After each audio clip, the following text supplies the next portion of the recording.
Welcome to the shop, my friend Steve here at SKS Props, and for those of you that have been following me for a while, you know that I absolutely love masks. And I've been following the latest adaptation of Dune for quite some time, and the latest trailer really got me inspired to go ahead and jump in and make my own Dune mask. Now this is made almost completely out of my HD foam, but I've taken it to another step and I've skinned it with some canvas cloth. That gives it some awesome details, and while it may not be 100% accurate, it's good enough for cosplay. What's also great is that I have free PDF files available for this, available on my website in case you would like to build your own. So let me show you what it takes to put this Dune wraparound mask together. Let's go ahead and get started. I started by making a rough prototype, and from that I made my final templates. These were transferred onto some 4mm HD foam with a pencil.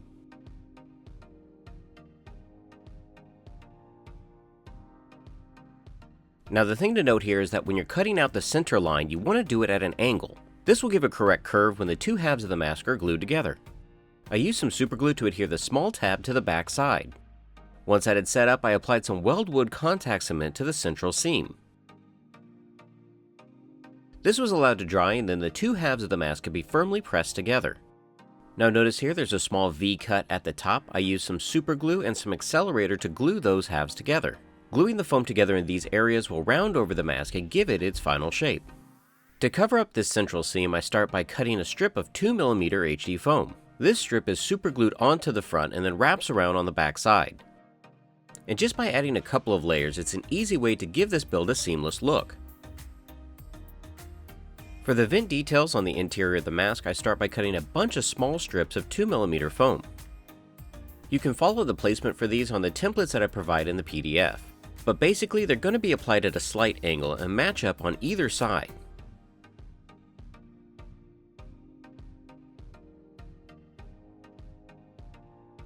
Each strip is just glued down with a little bit of super glue, and once they're all applied, any excess foam can be cut away.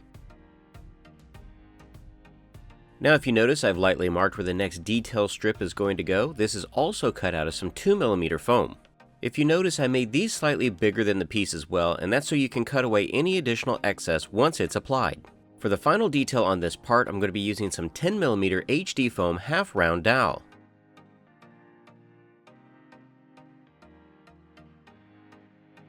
I lightly mark where the dowel is underneath of the mask and then trim that away using a hobby knife.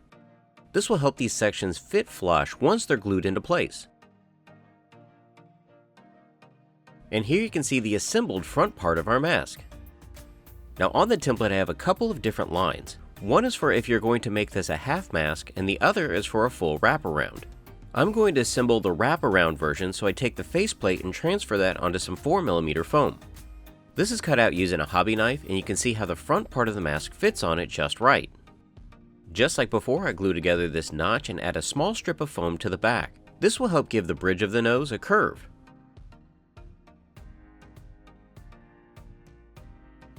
To give the perimeter of the mask a padded look, I add a strip of 2mm foam to the top.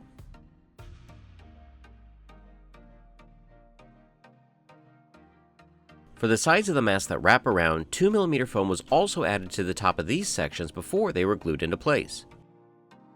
Now these strips at the top don't need to be perfect because I'm going to be skinning the entire piece with some cloth.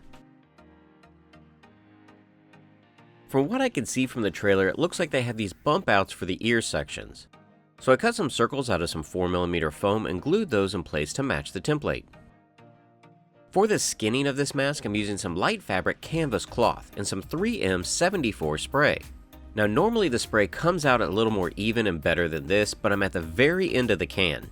Once the contact spray had been allowed to dry, the mask could be then placed onto the cloth. Additional spray was applied to the back side before the cloth could be wrapped around. After it had been allowed to dry, the cloth could then be wrapped around the foam, giving it that final skin. The respirator could then be glued onto the cloth using some super glue. Now because the inside of this mask is not very pretty, I cut some additional pieces that are a little bit smaller to hide all of the seams. The side sections were cut out of 2mm foam, and the template for the bridge of the nose is cut out of some 4mm foam. All these sections were just glued into place using some Bob Smith super glue. To prime the surface, I'm going to be using some Krylon Flat Black Primer. This is sprayed onto the foam and cloth sections, but I don't cover the cloth completely. I want some of those variations in that brown color to show through.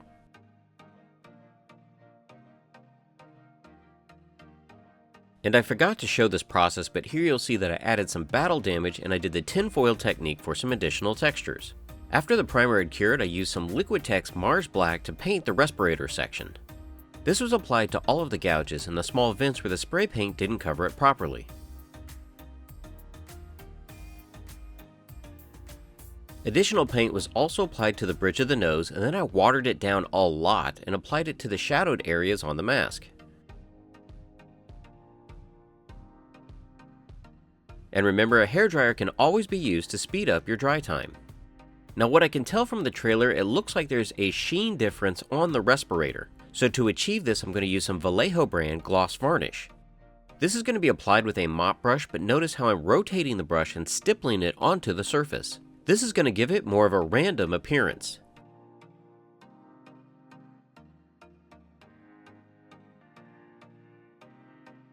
The same gloss is also applied to the sections on the bridge of the nose.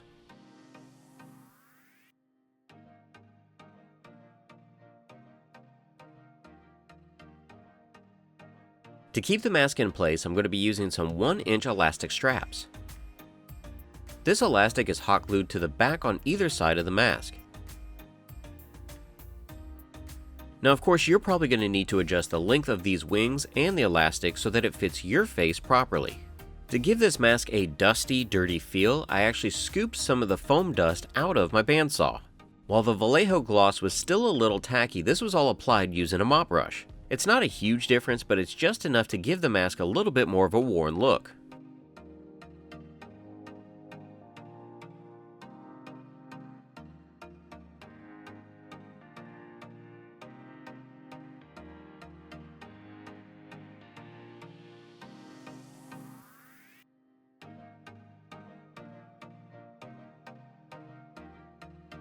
So you all can see the basic steps that I took to put together my own wraparound Dune mask. Now remember, I have free PDF files available over on my website in case you would like to download those to build your own wraparound style or half mask. This would be great for a casual cosplay or your movie-going experience. Now hopefully you guys are enjoying these videos. If you are, give them a thumbs up, share them with your friends and family. And remember, if you're building any of my builds or using HD foam, be sure to tag me at SKS Props on Twitter and Instagram because I want to see your creations. Until next time, build your best with the best.